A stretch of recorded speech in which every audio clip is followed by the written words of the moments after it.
믿음에서 제일 중요한 선언이 우리 교회에 주일 내 인사말이 되어서 얼마나 감사한지 모르겠습니다.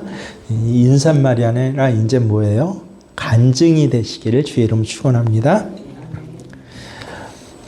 이 예루살렘 근처의 여리고에 바디메오라고 하는 맹인에다가 거지의 삶을 사는 사람이 있었습니다. 맹인이니까 보지 못하잖아요. 얼마나 그렇게 살아왔는지는 모르겠지만 어느 날 보이진 않는데 뭔가 웅성웅성하고 이상한 거예요. 평소보다 사람들이 자기 길가 그 앞을 많이 지나가면서 뭐라고 수근수근수근하고 지나가는데 근데 보이진 않았지만 귀로 들었어요. 야, 나사렛 예수가 지나간다 라는 말을 들었던 것입니다. 바디메오는 그 말을 듣자마자 다윗의 자손 예수여 나를 불쌍히 여소서라고 소리를 질렀어요. 아마 사람들이 웅성웅성했으니까 예수님 일행은 저 앞에 먼저 갔겠죠. 그 뒤를 따르는 사람들의 이야기를 들었으니까 그 방향을 향해서 보이진 않았지만 크게 소리를 지릅니다. 그러니까 지나가던 사람들이 얼마나 크게 소리를 질렀는지 야 시끄러워 좀 조용히 해라고 꾸짖었어요. 근데 더 크게 이번엔 소리를 더 지릅니다. 다윗의 자손 예수여 나를 불쌍히 여기소서. 근데 예수님 저 앞에 얼마나 지나갔는지 모르겠지만 저 앞에서 지나가던 예수님이 그 소리를 듣고 멈춰서서 뒤로 돌아보십니다. 그 사람을 내게 오게 하라. 바디메오가 예수님 앞에 오니까 예수님이 바디메오에게 묻습니다. 이 처절하게 다윗의 자손 예수여 나를 불쌍히 여기소서라고 한 이 바디메오에게 내가 너에게 무엇 해주길 원하느냐. 그랬더니 바디메오 한마디 얘기합니다. 딱 한 문장이에요. 예수님 내가 보기를 원합니다. 그랬더니 놀랍게도 맹인 바디메오가 볼 수 있게 되었다라고 하는 이야기가 오늘 이 말씀이에요. 너무도 간단하죠. 아니 만왕의 왕이시고 능력이 너무 많으신 예수님이 지나가다가 눈먼 맹인 한 명을 고쳐주셨다. 성경에 얼마나 이 이야기가 많이 나옵니까? 아니 눈 뜬 사람이 한두 사람입니까? 일어나서 걷게 된 사람이 한두 사람입니까? 심지어는 죽었던 사람도 나사로도 다시 살아나지 않았습니까? 예수님이 이 맹인 고쳐준 것 당연한 것이야 라고 우리는 그렇게 생각하기 쉽습니다. 근데 여러분 오늘 본문을 가만히 보면 그렇지 않아요.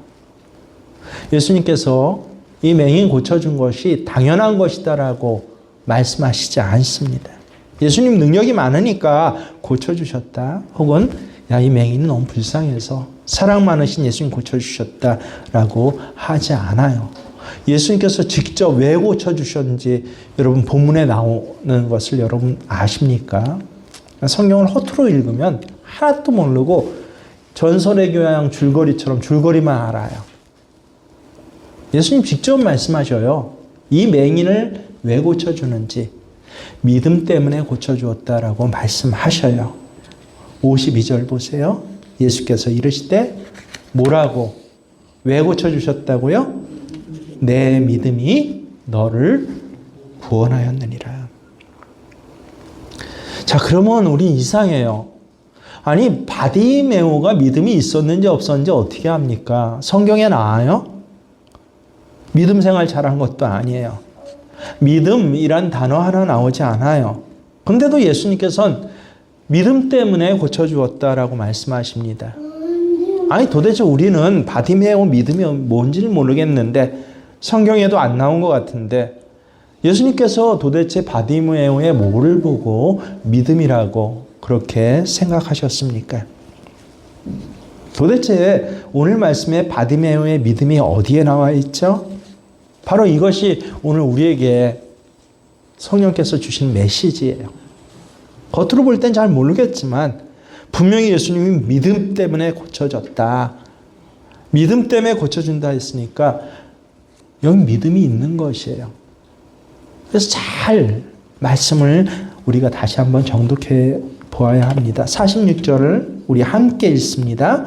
그들이 여리고에 이르렀더니 예수께서 제자들과 허다한 무리와 함께 여리고에서 나가실 때에 디메오의 아들인 맹인 거지 바디메오가 길가에 앉았다가, 여러분 이 구절을 잘 묵상을 해보면 이 구절 안에는 굉장히 많은 이야기들이 들어있습니다. 맹인의 이름이 뭐라고요? 바디메오. 바디메오가 뭐야? 바는 히브리어로 아들이에요. 바 솔로몬 하면 솔로몬의 아들. 바디메오 하면 누구 아들이에요? 디메오의 아들.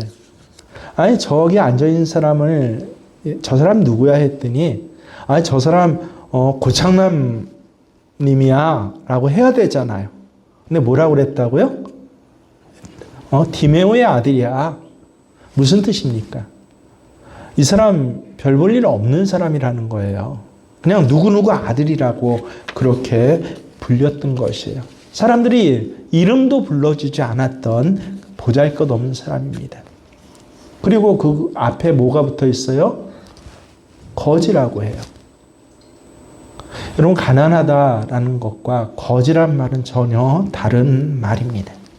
가난은 살림살이가 넉넉하지 않다라고 결핍의 상황의 문제예요. 근데 거지라는 건 뭐예요? 존재의 문제예요. 자기 먹고 사는 것을 남에게 의존해서 사는 사람. 인격의 문제예요. 그래서 가난한 자보다 더 열악한 자가 누구예요? 거지예요. 거의 다 맹인이에요. 기가 막히죠? 그래서 이 바디메오 이 1절 한 구절만 봐도 46절 한 구절만 봐도 야, 이 사람 참 비참하구나 라고 우리가 알 수 있어요.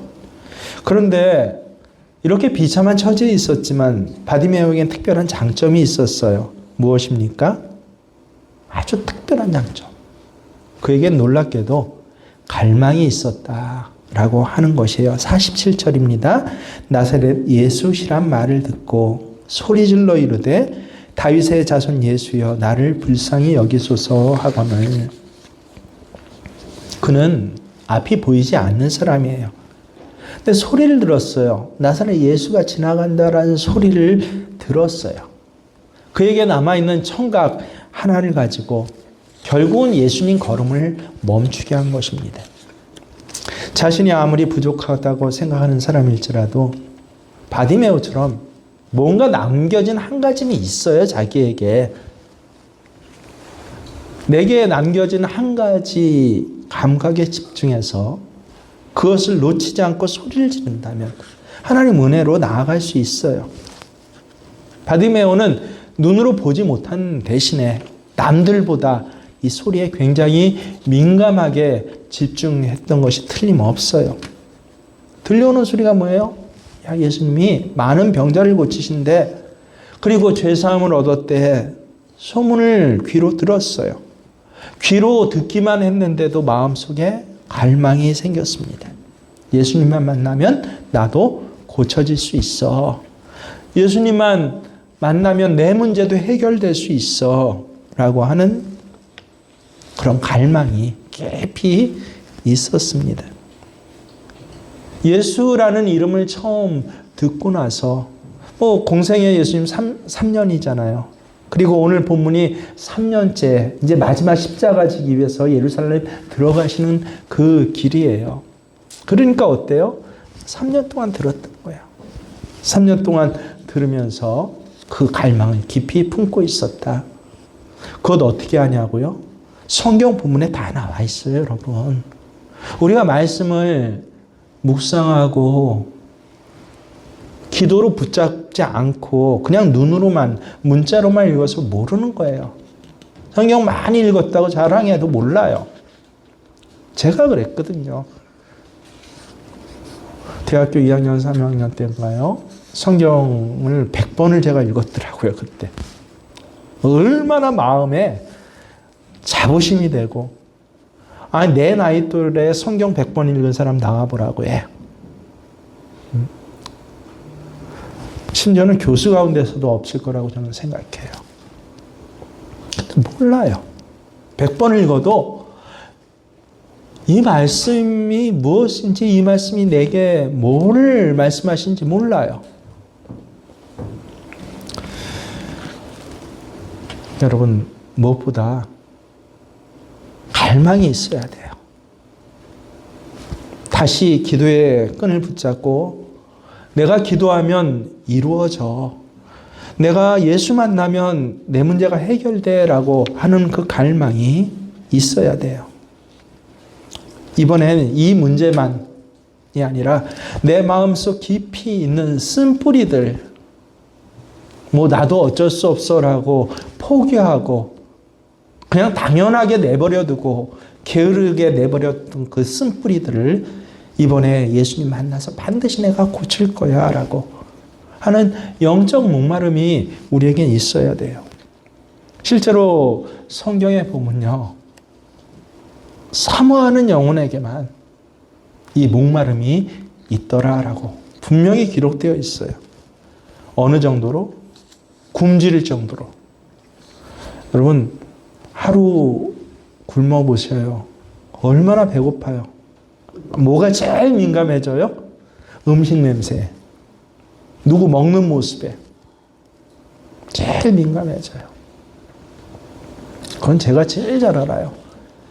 제가 초등학교 2학년 때 이제 신장병으로 병원에 중환자실에 입원을 했는데, 근데 처음에 제약되는 게 중환자실에서 다행히 살아나왔어요. 아주 기적으로 살아나왔어요. 근데 다 보이는 게 다 먹는 거예요. 병원에서는 미역국, 그것도 미역국 없는 미역국 국물에 밥 줄만큼 말아주는데 한 끼 두 끼죠. 한 달을 먹어보세요. 초등학교 2학년 애가, 국민학교 2학년.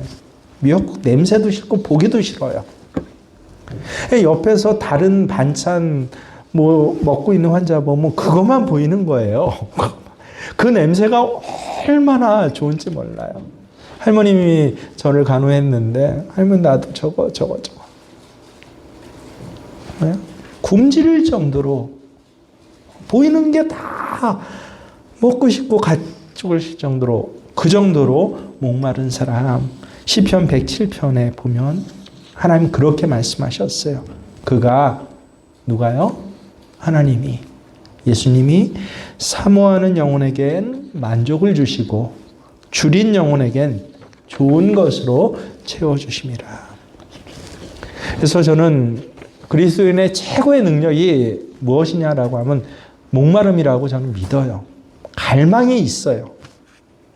다른 것에 대해서 갈망하는 게 아니라, 나도 라면 한 젓가락만, 그 갈망이 아니라 누구에 대해서? 우리 주 예수님에 대한 갈망이에요. 예수님, 나를 불쌍히 여겨주세요. 이런 갈망이 있는 사람들은 갈망이 있는지 없는지 알 수 있어요. 오늘 성경 본문에 그게 다 나와요. 뭐로 알 수 있죠? 특징이 뭐죠? 이런 사람들은 항상 갈망이 있으니까 미리 준비를 하더라라고 하는 거예요. 바디메오도 마음에 갈망해가지고 준비했어요. 그냥 생각이 머리에 들어왔다가 흩어져 나가는 게 아니라 생각을 넣고 갈망을 넣고 마음에 쌓았던 것이에요. 어떻게 알죠? 47절에 다시 한번 보세요.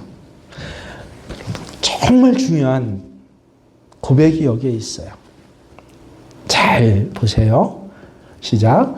나사렛 예수시란 말을 듣고 소리질러 이르되 다윗의 자손 예수여 나를 불쌍히 여기소서.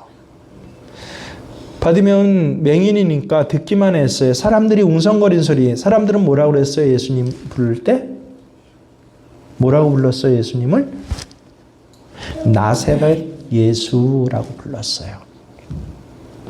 나사렛 예수라는 소리를 듣고, 근데 바디메오는 뭐라고 소리를 질러요? 다윗의 자손 예수여. 이건 놀라운 일이에요. 여러분, 나사렛 지명이에요. 예수님 자란 고향이에요.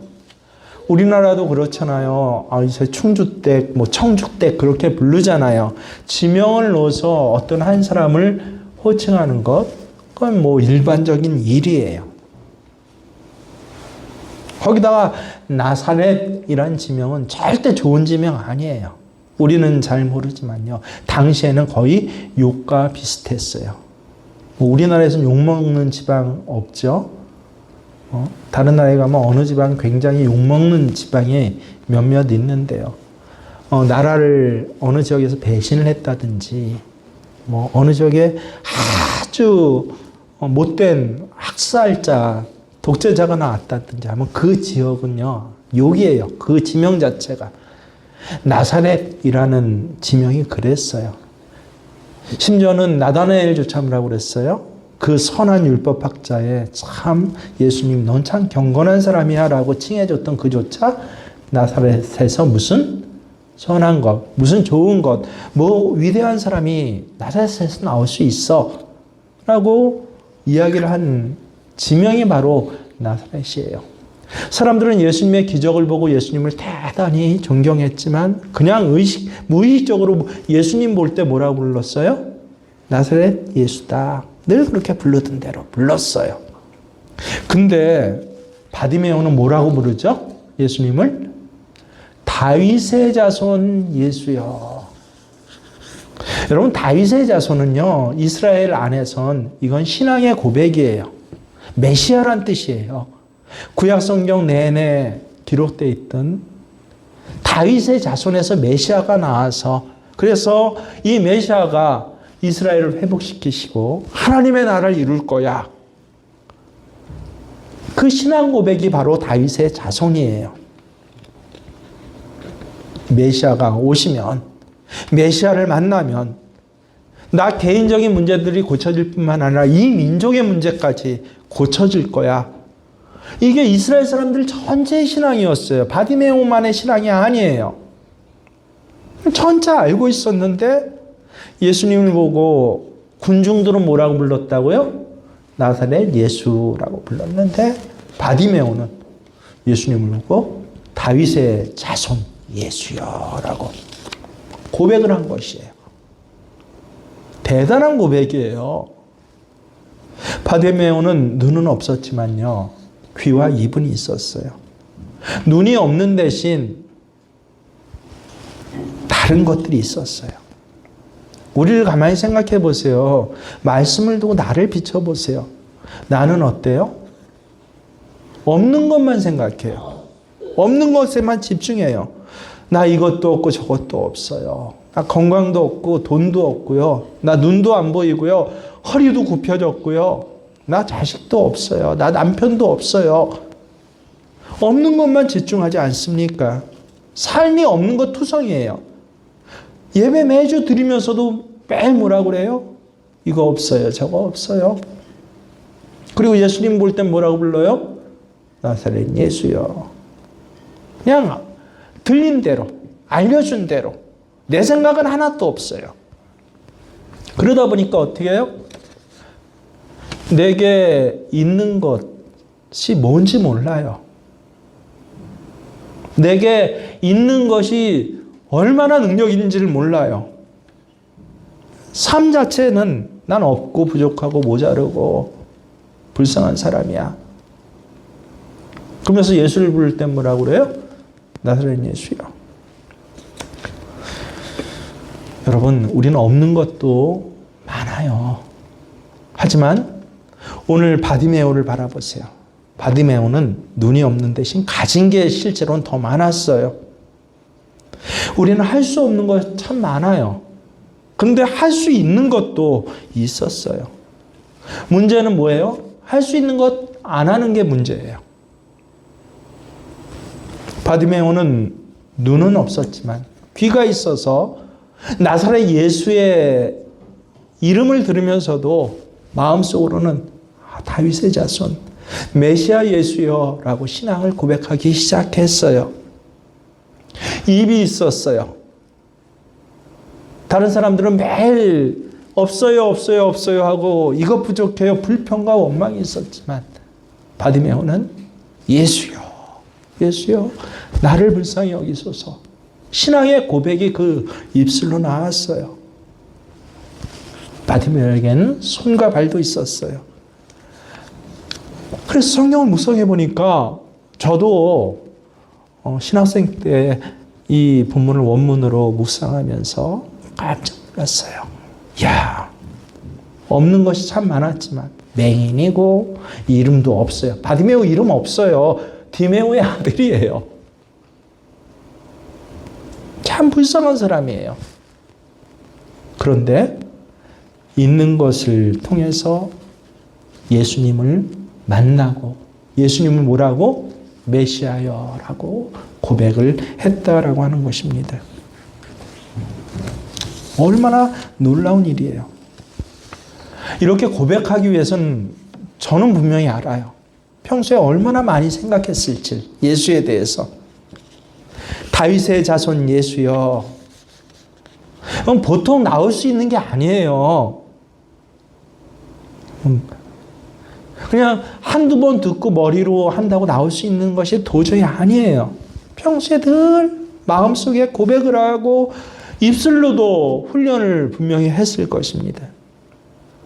대부분의 사람들이 그래요. 죽기 직전에 주님이 나를 구원해 주셨습니다. 주님이 나의 주님입니다. 라고 고백하면 되는 것 아니냐고 이야기를 해요. 예수님 만나지 못한 사람일수록 이렇게 얘기를 해요. 예수님 만난 게 과거 추억인 사람일수록 이렇게 이야기를 해요. 근데 여러분 생각해 보세요. 지금 고백하지 못하는 사람이요, 죽을 때 고백할 수 있어요? 저는 많은 인종의 현장을 실제로 봤지만 안 그래요. 절대 고백할 수 없어요. 여러분 평상시에 기도하지 않았던 사람이 아파서 쓰러져서 죽게 되니까 기도할 수 있어요? 아니요. 오히려 아파서 쓰러지면요, 기도하는 게 아니라 원망과 불평이 점점 많아져요. 말로는 기도합니다라고 하지만 실제 내용이 뭐예요? 기도가 아니라 원망, 불평이에요. 건강할 때 반복해서 거의 습관과 같이 기도하는 사람들이요. 이런 사람들이 위기의 순간에서 기도해요. 저는 교회 안에서 가장 인상적인으로 생각한 일 중에 하나가 화장실에서 일어나요. 화장실에 앉아 있다 보면 누군가 와서 주일날 불렀던 찬양을 흥얼흥얼 소변을 보면서 흥얼흥얼 그렇게 흥얼거리는 분들이 가끔 있어요. 얼마나 저는 기쁜지 몰라요. 바로 그거예요. 평소에 흥얼흥얼 하면서 부를 수 있는, 이렇게 찬양 부를 수 있는 사람이 찬양의 자리에서 뜨겁게 찬양 부를 수 있어요. 손 들고 찬양 부를 수 있어요. 박수를 치면서 높은 소리 나는 재금으로, 낮은 소리 나는 재금으로 이런 사람들만이 정말 찬양을 부를 수 있어요. 기도도 어때요? 평소에 건강할 때, 기회 있을 때, 함께 부르짖을 때 기도할 수 있는 사람만이 위기의 순간에 기도할 수 있어요. 그때 그 기도는 힘이 되고 능력이 돼요. 문자가 아니라, 엉터리가 아니라, 바로 그때 그 기도 한마디는요, 하나님이 역사하시는 통로가 되는 것입니다. 아, 이게구나. 이거구나. 이걸 예수님께서 믿음으로 보셨구나. 근데 성경을 가만히 많이 읽더니 이것뿐만 아니에요. 바디메오는요, 가슴속 깊이 쌓아두고 입술로 다윗의 자손이야. 내가 이 메시아 예수를 만나야겠어.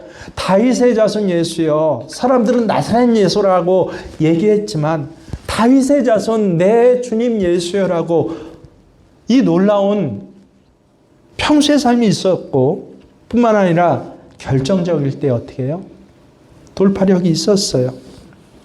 바디메오가 예수님 보고 소리를 지른다. 주변에서 어떻게 했습니까? 수많은 사람 방해를 해요. 얼마나 방해를 했는지 성경에는 좀 조용히 해요 한 게 아니라 꾸짖었다고 해요.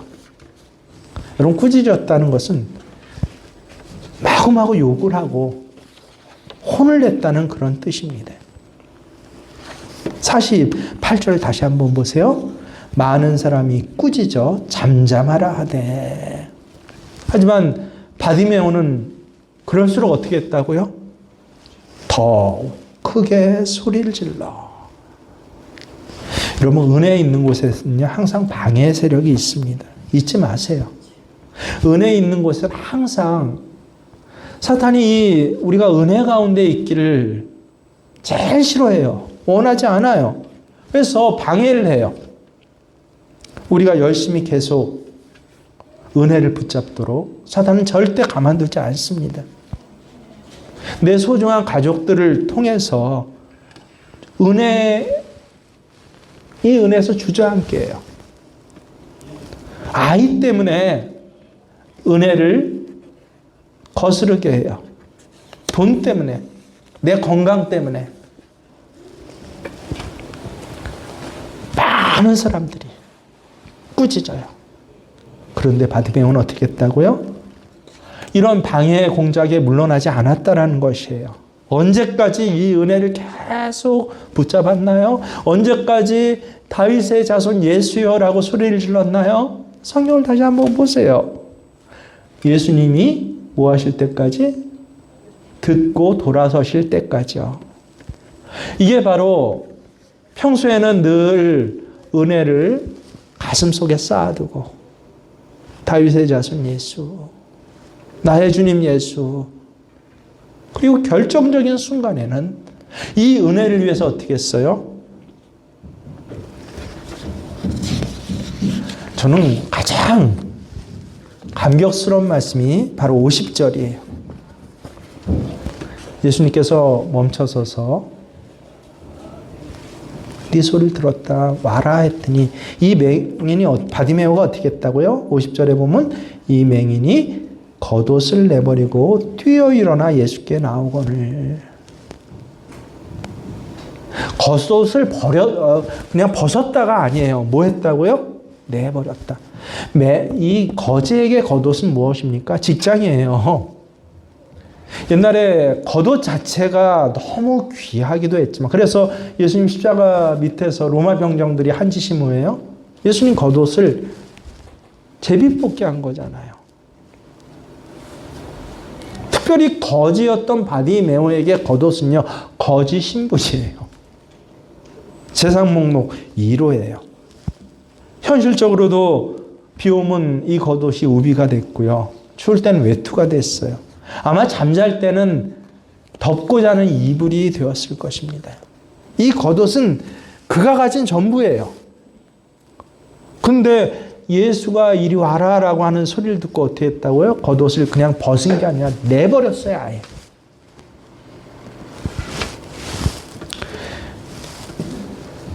이게 믿음이구나. 여러분, 우리는 이 중요한 순간들이 오면 이 겉옷 때문에 겉옷을 버리는 게 아니라 믿음을 내버려요. 많은 사람들이 그래서 예수를 못 만나요. 웅성웅성 나사렛 예수가 지나가는데 나사렛 예수가 저 앞에 있대 라고는 하는데 예수님이 멈춰서서 내게 오라라고 하는 소리를 한마디도 들어보질 못해요. 왜? 결정적인 순간에 겉옷 꼭 붙잡고 있거든요. 제가 제일 한 10년 전부터 참 경계해야겠다라고 하는 말이요. 우리 나이 든 분들에게 참 죄송하지만 이게 요새는 마치 진리가 됐어요. 그냥 죽을 때까지 이 저금통장은 내 손 안에 있어야 돼. 안 그러면 자식들한테 이 집문서 땅문서 남겨주고 나면 나중에 무시받아. 이게 마치 한 10년 전엔요 어마어마한 지혜인 것처럼. 왜냐하면 10년, 20년 전에는요 자식들한테 미리 유산으로 주는 것들이 당연했잖아요. 근데 세태가 변하면서 유산 주고 났더니 진짜 불효하는 자식들이 너무 많아요. 그러니까 우리 어머님, 아버님 가운데는 어때요? 그게 지혜라고. 절대 죽을 때까지 이건 놓치면 안 돼요. 그게 뭐예요? 바디메오의 외투예요. 뭐 죽기 전에 유산 다 남겨주세요라고 하는 게 아니라 자식들에게만 안 주나요? 선한 일을 해야 할 때, 봉사해야 할 때, 가족이 아픔을 당하고 어려움을 당해도 이것만은 내가 내놓을 수 없어. 그게 뭐예요? 외투예요. 그럼 나중에 다 얘기를 해요. 예를 들어 교회 건축한다고 해도 교회 건물 다 지어진 다음에 내가 나중에 통장을 마련해놨어요. 뭐 했어요? 겉옷을 꼭꼭꼭꼭 싸요. 마음으로는 하고 싶죠. 근데 겉옷을 꽁꽁꽁꽁 싸매니까 결정적인 순간에 할 수 있는 게 아무것도 없어요. 실제 그게 우리 삶이에요. 근데 바디메오는 겉옷을 벗었다가 아니라 아예 내던졌다라는 것이에요. 그리고 그 다음 단어가 저를 더 뜨겁게 해요. 겉옷을 내버리고 어떻게 했어요? 뛰어 일어나. 여러분 누가 뛰었다고요 지금? 맹인이 뛰었대요. 여러분 평생에 맹인이 뛰는 것 한 번이라도 보셨습니까? 맹인이 길거리에서 뛰는 거 보셨어요? 전 세상에 별일을 다 봤지만 내 눈앞에 맹인이 뛰어가는 거 한 번도 못 봤어요. 왜 그래요? 맹인은 뛰어서는 안 되니까요. 그렇잖아요. 앞에 뭐가 있는데 한 걸음 두 걸음 언제 걸려 넘어질지 몰라요. 위험해요.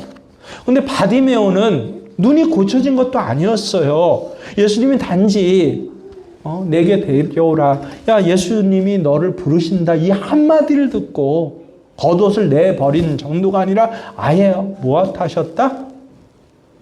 뛰어 달려갔다 라고 하는 것이에요. 오늘 우리가 먹보다도 더 검은 찬송 불렀잖아요. 나중에 알았어요. 이 본문이 묵상되고 고백되고 내 신앙으로 되면서 그전에는 이 찬송이 얼마나 많이 불렀는지 몰라요. 예전엔 복음성가도 없었어요. 복음성가라는 책자가 처음 나온 게 뭐 개개인이 만든 것 말고 제가 중학교 2학년 때 묶임 책자가 처음으로 정식 출판사를 통해서 나왔어요. 그 전에 모든 건 뭐예요? 찬송가예요. 근데 그래서 학생회 수련회고 뭐 애들 수련회 간데도 보면 이 찬송만 부르는데 이 찬송이 너무 좋았어요. 주의 보혈 흐르는데 후렴구에 뭐죠? 주의 보혈 흐르는데 어떻게 했다고요? 믿고 뛰어나가. 누구 이야기예요? 저는 이 말씀을 묵상하고 이 말씀을 깨닫기 전까지 사도행전에 나오는 안질뱅이 그는 걸었네 뛰었네 찬양했네 그 안질뱅이 사건인 줄 알았어요. 근데 이 말씀을 깨닫고 나니까 이게 사도행전의 안질뱅이가 아니라 오늘 바디메오의 이야기구나 라고 하는 것을 알았어요. 바디메오는 믿고 뛰어나갔어요. 눈이 안 보이는데 믿고 뛰어나갔어요. 우리에게도 이 믿음이 있어야 돼요. 눈 보이지 않는데도 뛰어서 예수님께 달려가는 이 바디메오를 보시고 예수님께서 그것을 뭐라고 하신 거예요? 믿음이라고 하신 것이에요. 오늘 본문 가장 중요한 순간이에요. 예수님 물으셔요. 51절에 보면 내게 무엇을 하여 주기를 원하냐. 바디메오 여러 가지를 구할 수 있었어요. 거지예요. 돈을 주세요. 음식 주세요. 좀 이것 해주고 저것 해주세요. 여러분에게 필요한 게 여러 가지 있잖아요. 근데 바디메오는 뭐라고 예수님께 구하죠? 선생님이여 보기를 원하나이다. 여러분, 이게 또 믿음의 고백이에요. 예수님께서 내 눈을 띄워서 보게 해주실 수 있다라고 하는 것을 믿었다라는 거예요. 다윗의 자손 예수여라는 말이 그냥 나온 게 아니에요. 당신은 내 눈을 보게 하실 수 있습니다. 굉장한 믿음이에요. 그래서 예수님께서 뭐라고 그러시는 거예요? 네가 불쌍하니까 내가 고쳐줄게 하지 않아요. 내 믿음이 너를 구원하였느니라. 여러분, 오늘날 우리 믿음도 기도에 나타나 있어요. 구하는 것은 믿음의 분량만큼 구해요. 돈 1,000원은 구할 수 있죠. 직장 구할 수 있죠. 이 몸 아픈 거 구할 수 있죠. 근데 정말 보게 해주실 수 있다고, 보게 해달라고 하는 이 믿음을 구하는 것, 이게 믿음의 분량이에요. 그래서 어떤 사람은 기도를 해도 1,000원짜리 기도를 해요. 매일. 어떤 사람은 기도해도 10,000원짜리 기도를 해요. 근데 어떤 사람은 기도할 때 무슨 기도를 해요? 믿음의 기도를 해요. 예수님은 나를 고쳐줄 수 있다. 의사 아닌데도 고쳐줄 수 있어요. 예수님이 이 문제를 해결해 주실 수 있다. 국회의원 아닌데도 해결해 주실 수 있어요. 그래서 우리가 정말 구해야 할 것이 무엇입니까? 눈을 열어 보게 해주세요. 누구를? 예수님 보게 해주세요. 저는 다행히 너무 감사한 게 제 첫 신앙생활을 참 좋은 전도사님, 너무 귀한 목사님을 만났어요. 우리 기장 교단은 아니었지만 예장의 꼴보수 교단 교회였지만, 그런데 그 안에서 너무 귀한 기초를 세울 수 있게 해주셨어요.